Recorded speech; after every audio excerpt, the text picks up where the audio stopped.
감사합니다. 환영하고 축복합니다. 오늘은 금요일입니다. 하나님의 말씀은 베드로전서 5장 6절입니다. 그러므로 하나님의 능하신 손 아래서 겸손하라. 때가 되면 너희를 높이시리라. 아멘. 주님의 보혈로 다 씻어주시고 오늘 또 예배 중에 우리와 함께 하시는 하나님께서 여러분들의 모든 삶을 치유하시고 회복시켜 주시는 줄로 믿습니다. 하나님의 가장 큰 사랑은 예수님을 우리에게 보내주신 겁니다.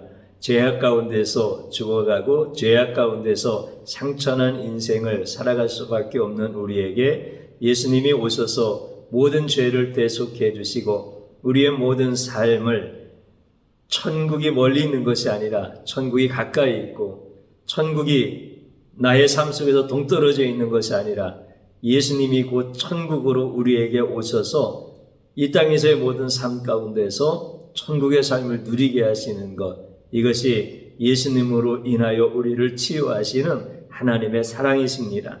그 예수님을 오늘 또 말씀 중에서 계시하여 주실 때 만나시고 그 예수님 때문에 기뻐하시고 감사하시고 예수님께 모든 영광 돌리시는 귀한 예배의 시간 되어지기를 주님의 이름으로 축복합니다.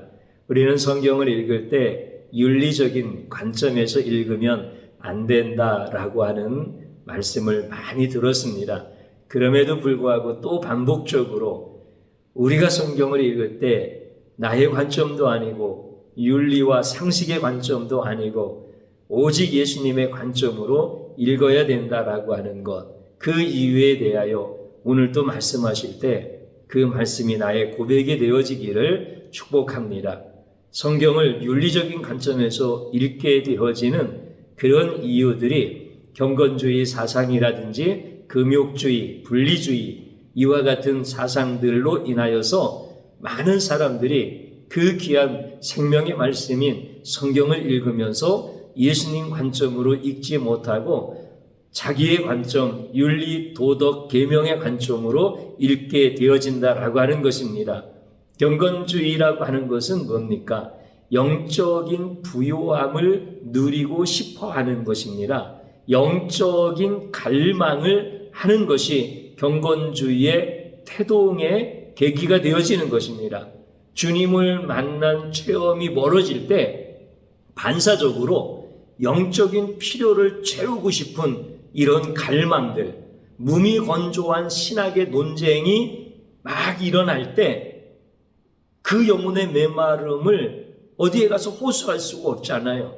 그래서 개인적인 신앙의 체험을 강조하고 성령의 열매를 맺는 것을 사모하고 이제 우리는 이런 무미건조한 영적 생활에서 성경으로 돌아가, 말씀으로 돌아가 우리는 진짜 좋은 신앙인이 되어지고 신앙의 생활을 추구하자, 이런 것으로 출발하는 것이 경건주의 신앙운동입니다. 굉장히 좋은 것 아닙니까? 당연히 그렇게 우리는 생각할 수밖에 없습니다. 수동적인 자세에서 적극적인 구체적인 열매 맺는 신앙인의 삶, 이런 것들을 위하여 우리는 경건 생활을 추구하고 또 경건 생활에 대한 배움과 훈련을 통하여서 영적 만족을 누리고 실제 열매 맺는 삶을 살아간다라고 한다면 이 경건주의 신앙운동, 경건주의라고 하는 것들이 얼마나 좋은 것입니까? 이게 좋으니까 자주 나타납니다. 그래서 기독교 2000년의 역사 가운데는 이것이 크고 작게 그리고 개인적으로, 가정적으로, 국가적으로 반복하여서 계속해서 나타나는 것을 우리는 보게 되어집니다. 그런데 왜 이것이 성경을 예수님 관점에서 보는 것에 방해가 되어지고 성경을 윤리적인 관점에서 보는 그런 계기가 되어지는가라고 하는 문제를 우리가 분명히 문제로 인식하고 그것을 봐야 된다라고 하는 것입니다. 금욕주의나 분리주의도 다 같은 개념입니다. 금욕주의, 이것도 굉장히 좋은 거 아닙니까? 자기의 욕심을 절제를 하고 자기의 인간적인 그런 탐욕들을 절제하면서 금욕하면서 그렇게 신앙생활 한다라고 하는 것, 이것도 얼마나 좋은 것입니까? 또 분리주의라고 하는 이런 영역들은 폐단도 참 많습니다만은 또 한편으로는 거룩한 것과 세속적인 것들을 분리하여서 거룩을 추구하고 사모한다라고 하면은 이건 역시 굉장히 좋은 것 아니겠습니까?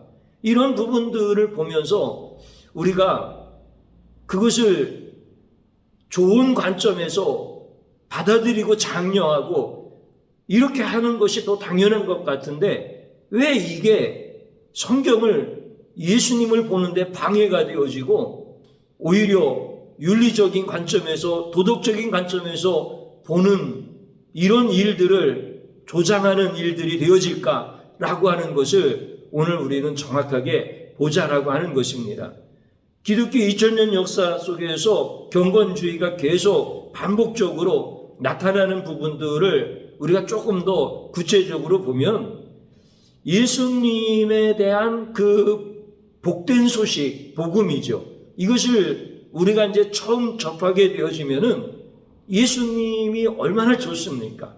개인적으로는 신앙의 첫사랑, 이렇게 고백도 하고 또 민족적으로는 복음이 처음 들어갔을 때 뭐 이렇게 우리는 분류해 볼 수가 있습니다.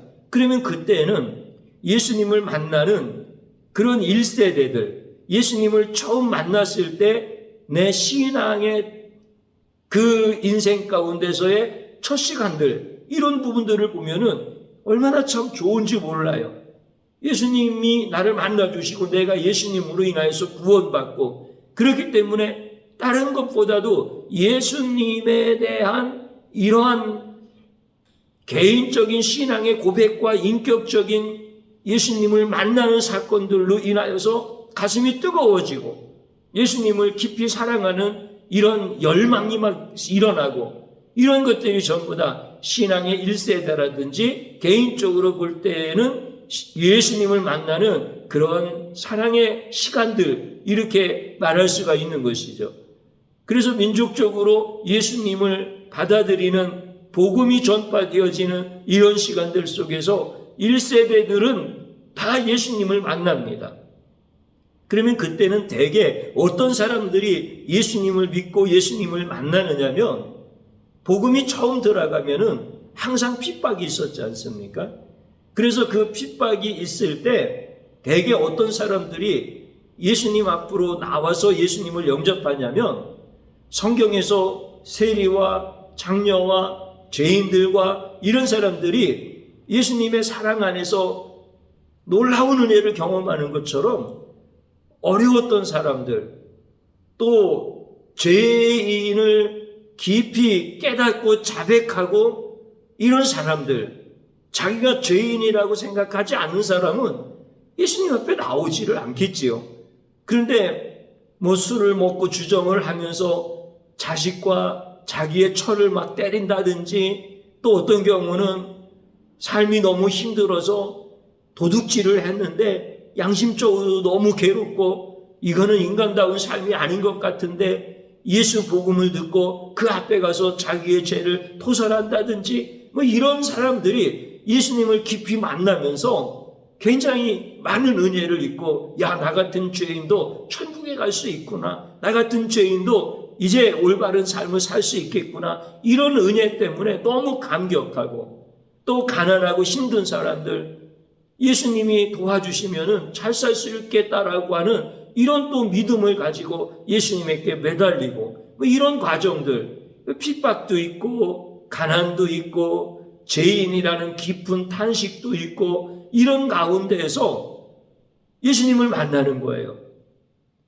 복음이 처음 들어갈 때 어떤 민족이든지 어떤 그 사이의 기득권층이라든지 그 사이의 지식인층이라든지 이런 사람들은 예수님을 처음에 잘 안 믿습니다. 그런데 이렇게 힘들고 어렵고 핍박이 있음에도 불구하고 그 핍박을 이겨내가면서 예수님을 만났던 이런 1세대들, 그래서 예수님이 좋고 또 예수님은 그런 자들에게 사랑을 베푸시고 기적을 베푸시고 그래서 교회가 세워지고 부흥되어지고 많은 사람들이 교회 안으로 들어오고 그러다 보면은 교회가 또 이제 세상에서 기득권층이 되어지는 이런 시간들을 또 맞이하기도 합니다. 그런데 문제는 뭐냐면 예수님을 만난 세대들이 아니라는 겁니다. 예수님을 만난 세대들이 이제 돌아가시고 천국에 가는 거야. 그러면 2세대, 3세대 이런 사람들이 교회 안에서 주도적인 세력으로 신앙생활을 하게 되어지면은 그때부터 나타나는 현상들은 신학적인 논쟁이 막 일어나는 거예요. 야, 봉사에 대해서는 어떻게 해야 되냐? 구제에 대해서는 어떻게 해야 되냐? 정치에 대해서는 참여해야 되냐? 말아야 되냐? 기독교인들이 이제 많이 생겨났는데 기독교인들은 윤리적인 문제를 어떻게 행동의 기준을 삼아야 되느냐? 사회에 참여를 해야 되느냐? 말아야 되느냐? 이런 것들을 막 신학적인 논쟁들이 막 일어나는 거예요. 이런 때에는 사실 그 논쟁이 무미건조하기 때문에 영적으로는 굉장히 메말라갑니다. 그때 나타나는 운동들이 경건주의 운동들입니다. 야, 이렇게 무미건조한 것들을 가지고 우리가 소모하면 되겠느냐? 우리는 경건한 삶을 또 추구하자. 성령의 열매 맺는 삶을 추구하자. 우리의 신앙적 개인의 이런 삶을 추구하자. 이런 부분들이 또 막 일어나기 시작하는 거예요. 그런데 문제는 뭐냐면 예수님을 1세대들이 만났던 그 뜨거운 경험과 같이 예수님을 만나지 못하는 거예요. 그래서 경건주의가 막 나타나면은 좋은 현상인 것 같지만은 문제는 예수님을 모른다는 거예요. 이미 예수님을 모를 만큼 윤리적이고 상식적인 것들이 그들의 신앙에 아주 깊게 뿌리를 내리기 시작했다는 거예요. 그래서 드러나는 신학적인 논쟁과 기독교인들에 대한 환멸과 영적 메마름에 대한 반동으로 우리는 그렇게 신앙생활하지 말자라고 일어났지만 예수를 알고 그렇게 예수님을 뜨겁게 사랑했고 믿었던 이런 1세대와는 다른 이미 윤리적으로 상식적으로 성경을 보는 눈을 가지고 있는 이런 사람들이 경건주의 운동을 일으키는 거예요. 그렇기 때문에 결국은 경건주의 운동 역시도 윤리적으로 더 깊게 보는, 윤리적으로 더 심오하고 상식적으로 더 사모하는 이런 마음을 가지고 보는 성경관이 되어지는 거예요. 그러다 보니까 이제는 더 심각해지는 거예요. 윤리적으로 성경을 보고 도덕적으로 상식적으로 성경을 보는 것이 고착화되어지는 이런 계기가 되어지는 거예요. 그래서 우리는 그 경건주의 관점에서나 또는 금욕주의 관점, 분리주의 관점에서 성경을 보지 말아야 된다라고 하는 것, 오직 예수님 관점에서 성경을 봐야 된다라고 하는 것을 우리 주님이 우리에게 가르쳐 주시는 거예요. 오늘 읽었던 성경의 본문 말씀을 다시 한번 읽어보면 어떤 겁니까? 그러므로 하나님의 능하신 손 아래서 겸손하라. 때가 되면 너희를 높이시리라. 이 말씀이죠. 그러면 이 말씀에서 예수를 빼고도 이 말씀이 성립할 수 있습니다. 우리 겸손해라. 기독교인의 정체성이 뭐냐? 겸손 아니냐? 그래서 교부들도 첫째도 겸손이요, 둘째도 겸손이요, 셋째도 겸손이라고 하지 않았더냐? 우리가 이렇게 겸손하게 신앙생활하는 것이 우리 영적 만족이 되어지고 그러면 성령의 열매를 맺을 수가 있고 때가 되어지면 또 하나님이 높이시지 않냐? 이 땅에서 하나님이 안 높여주시면 어떠냐? 천국에서 높여주실 것인데 이렇게 우리가 읽었던 한 절의 말씀이지만 예수님을 빼고 종교적으로, 윤리적으로, 도덕적으로 우리 겸손하자. 이게 신앙인들이 추구해야 될 것이다. 우리 예수님도 겸손하시지 않았느냐? 그러니 우리도 겸손하자. 이렇게 종교적인 윤리로서 겸손을 해석할 수가 있는 거예요. 얼마든지 가능한 거예요. 이것이 경건주의가 추구하는 이런 모습들이다라고 하는 겁니다.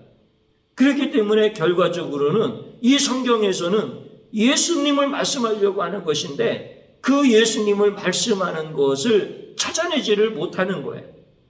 예수님에 대한 것은 복음서에 예수님이 이런 분이다. 십자가에 지고 우리의 죄를 대속하고 그리고 3일 만에 다시 부활하셔서 우리를 구원하지 않았느냐. 이거는 우리 성도들의 삶에 대한 것, 이것을 말씀해 주는 본문이지 여기까지 꼭 예수님에 대한 말씀으로 우리가 생각해야 되느냐. 이렇게 성경을 해석하고 그러면은 예수님 없는 성경 해석이 되어지는 거예요. 사랑하는 성도님 여러분, 그러면 오늘 우리가 읽었던 베드로전서 5장 6절 그러므로 하나님의 능하신 손 아래서 겸손하라 때가 되면 너희를 높이시리라라고 하는 말씀은 우리의 종교적 생활을 위하여 주신 강령의 말씀입니까? 아니면 예수님에 대한 말씀입니까? 1차적으로 예수님에 대한 말씀인 것을 우리는 정확하게 봐야 됩니다. 하나님의 능하신 손 안에서 겸손하라. 예수님 얘기하는 거 아니에요? 우리 예수님께서 이 땅의 죄인을 구원하시려고 겸손한 모습으로 이 땅에 오신 거예요. 때가 되어지면 언제? 육신의 몸을 입고 이 땅에 오신 거예요. 너희를 높이시리라라고 했을 때 너희라고 하는 주어가 우리를 직접적으로 가리키는 말씀이 아니라 예수님을 가리키는 거예요. 그래서 하나님께서 예수님을 높이시는 거예요. 그러면 우리가 종교인들은 겸손해야 돼. 특별히 기독교인들은 겸손해야 돼. 그러면 하나님이 높이실 거야. 이렇게 얘기할 때 우리가 겸손이라고 하는 것을 추구하는 그 겸손하고 예수님께서 겸손하신 것하고는 다른 차원입니다. 예수님이 겸손하신 것은 어떤 모습입니까? 예수님의 생애로 본다면 그 겸손하신 때는 예수님께 가장 낮은 모습입니다. 근데 하나님이 보실 때는 예수님이 가장 높으신 때가 되어지는 거예요. 성경은 이걸 얘기해 주는 거예요. 예수님의 그 겸손과 예수님이 때가 되어서 이 땅의 죄인을 구원하러 오시는 그것이 겸손이다라고 하는 것. 그리고 하나님은 그 예수님을 가장 높이신다라고 하는 것. 성경은 이걸 얘기해 주려고 하는데 예수님을 빼버리고 우리 신앙인들이니까 겸손하자.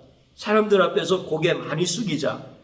그리고 험악한 말 같은 거, 막 이렇게 비인격적인 말 같은 거, 이런 거 우리는 조심해야 되고, 우리를 누가 막 뭐라고 비난하고 욕해도 우리는 낮은 자세로 그 모든 비난을 다 감수해야 되고, 그래야 우리 하나님께서 때가 되어지면은 우리를 높여주시는 거야. 이 겸손하고 예수님의 겸손하고는 다른 거라는 거예요. 우리는요, 신앙생활 하면서 겸손하게 살려고 애를 많이 씁니다. 저 역시도 마찬가지고 우리 성도님들도 마찬가지입니다. 그런데 어떤 면에서 보면은 타 종교인들 그 겸손이 목적이고 겸손이 구원받을 수 있는 조건이 되어지고 겸손이 축복받을 수 있는 조건이 되어진다라고 믿고 이렇게 신앙생활하는 타 종교인들, 이 사람들의 겸손을 따라가지 못할 수도 있습니다. 성도들이 진짜 겸손이 구원의 조건인 것처럼 믿고 있는 이런 타 종교인들의 겸손만큼 못 따라갈 수 있어요. 그만큼 인격적으로 훌륭하지 못할 수도 있고 그만큼 우리는 도덕적으로 윤리적으로 그 사람들보다 더 완전하지 않을 수 있어요. 그 사람들이 훨씬 겸손할 수 있고 훨씬 더 인격적일 수 있고 훨씬 더 도덕적으로 윤리적으로 우위에 있을 수도 있습니다. 그런데 놀라운 사실은 그렇게 살아도 예수 없으면 지옥 가는 거고 우리는 그 사람들보다 겸손하지 못해도 그 사람들보다 비인격적으로 나타나는 모습들이 많다 할지라도 예수님 믿으면 천국 가는 거예요. 예수님 안에 있으면 구원받는 거예요. 예수님 안에 있으면 우리는 겸손하지 못해도 날마다 천국을 누리면서 사는 거예요. 그런데 겸손해야 천국 간다고 믿고 있는 이런 다종교인들은 오늘 하루 겸손하지 못하게 살았으면은 자기의 인격이 모자란 것이 나타나면은 뭐 가슴을 치면서 내가 이러다가 지옥까지, 내가 이러다가 영원 형벌을 받는 거지. 그러면서 가슴 아파하고 그러는 거야. 그런데 우리는 내가 오늘 겸손하게 못 사는 거야. 나를 비난하고 나를 조롱하는 자에게 막 화를 낸 거야.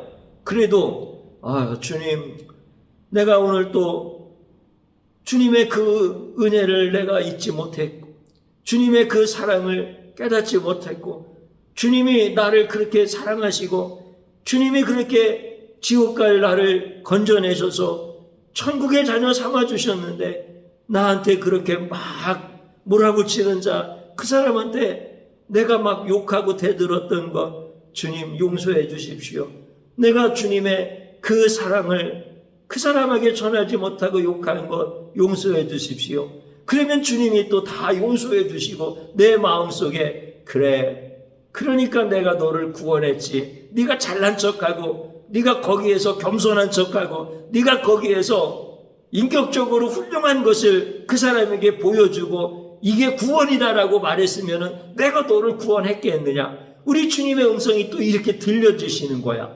그래서 우리는 겸손하지 못해도 천국 가고 겸손하지 못해도 오늘 하루를 가슴을 치면서 후회하면서 막 죄책감에 사는 것이 아니라 회개하고 옛일과 지나간 일을 묻지 아니하시는 우리 주님의 은혜 때문에 오늘 또 편하게 잠을 자고 내일 일어나면 우리 주님과 함께 또다시 나의 미숙한 것 때문에 우리 주님이 나를 더 사랑하시는구나 라고 하는 것을 깨닫고 찬양하고 이렇게 사는 게 성도들인 거야. 그러니까 이건 완전히 다른 차원인 거예요. 그래서 우리는 기독교적 경건주의를 할지라도 타 종교에서 말하는 경건주의와 다를 바가 없다는 것, 예수가 빠져버리면 이것을 정확하게 인식해야 되는 거예요. 사랑하는 성도님 여러분, 그래서 우리는 이제 성경의 말씀은 특별계시예요. 예수님을 드러내는 특별계시. 그래서 하나님의 능하신 손 아래서 겸손하신 분은 예수님인 거예요.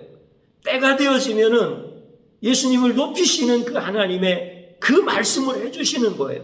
이게 성경에서 성경을 기록한 목적인 거예요. 이것을 우리가 읽어내지 못하고 이것을 해석하지 못하고 우리는 목사니까, 우리는 장로니까, 권사니까, 우리는 집사니까 겸손해야 돼, 낮아져야 돼, 그러면 높여주실 거야. 이렇게 경건주의적 생각을 가지고 신앙생활하면은 그분은 예수님을 놓쳐버리는 거예요. 우리는 이제 예수님이 어떤 분인지를 정확하게 가르쳐 주실 때 우리 사랑하는 성도님 여러분 놓쳐버리지 마시고 이제 예수 그리스도로 인하여서 영적 장수의 삶을 사시고 우리가 예수님을 알면 예수님이 우리에게 예수님의 성품을 막 부어주시는 거예요. 그래서 저절로 예수님을 닮아가는 사람이 되어지는 거예요. 우리가 스스로 낮추려고 하면은 그 의로움 때문에 우리는 지옥 가는 거예요. 그러나 예수님을 알고 예수님을 찬양하고 예수님께 영광 돌리고 예수님을 따라가고 그러면 예수님을 따라서 나도 겸손한 자가 되게 하시고 또 때가 되어지면 예수님처럼 우리 하나님이 높여주시고 그래서 예수님은 저절로라고 말씀을 해주시는 거예요. 가지가 나무에 붙어 있어라. 그러면 저절로 열매를 맺는 거다. 오늘 우리에게 이렇게 귀한 말씀을 주시는 주님께 모든 찬양과 존귀와 영광을 올려드리기를 주님의 이름으로 축복합니다. 저를 한번 따라서 해보시기를 바랍니다. 나는 예수님의 겸손을 모르고 겸손한 자가 되려고 노력했습니다. 성경에서 예수님을 빼고 윤리와 상식으로 종교성만 추구했던 죄인 중에 죄인입니다.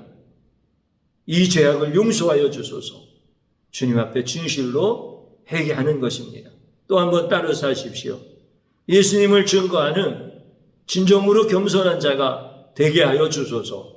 아멘. 주님 한번 부르고 기도합니다. 주여 감사합니다. 오늘도 주님 앞에 나와 예배하게 하시고 우리 주님을 찬양하고 우리 주님을 높이고 우리 주님의 겸손이 무엇인지를 깨닫게 해주셔서 감사드립니다. 우리가 성경의 말씀을 읽으면서 예수님을 빼버리고 아무리 좋은 사상과 아무리 좋은 우리의 생각을 가지고 신앙생활 한다 한들 그것이 우리를 구원할 수 있겠습니까? 그것이 우리에게 만족을 주고 그것이 우리가 천국의 삶을 살 수 있고 예수님이 맡겨주신 예수님 증거하는 사명을 감당할 수 있겠습니까? 우리의 이렇게 미련하고 완악한 모습들을 용서하여 주시고 내가 이제 성경을 읽으면서 예수님을 제외하고 나의 종교성만 추구했던 이러한 미련하고 악한 죄악, 참남한 죄악을 용서하여 주소서.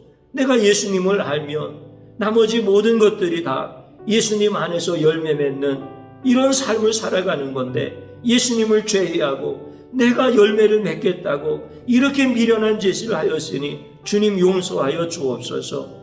이제 예수님 없는 경건이 아니라 예수님 안에 있는 경건을 배우게 하여 주옵소서. 예수님이 없는 경건이 아니라 예수님으로 인하여 나타나는 이 경건의 삶이 무엇인지를 날마다 경험할 수 있도록 은혜 베풀어 주시옵소서. 오늘 또 주님께서 우리와 함께하여 주심을 감사드리고 이제 예수님을 따르며 예수님을 증거하는 진정한 겸손한 자가 될 수 있도록 은혜 베풀어 주시옵소서. 예수님의 이름으로 기도드리옵나이다. 아멘.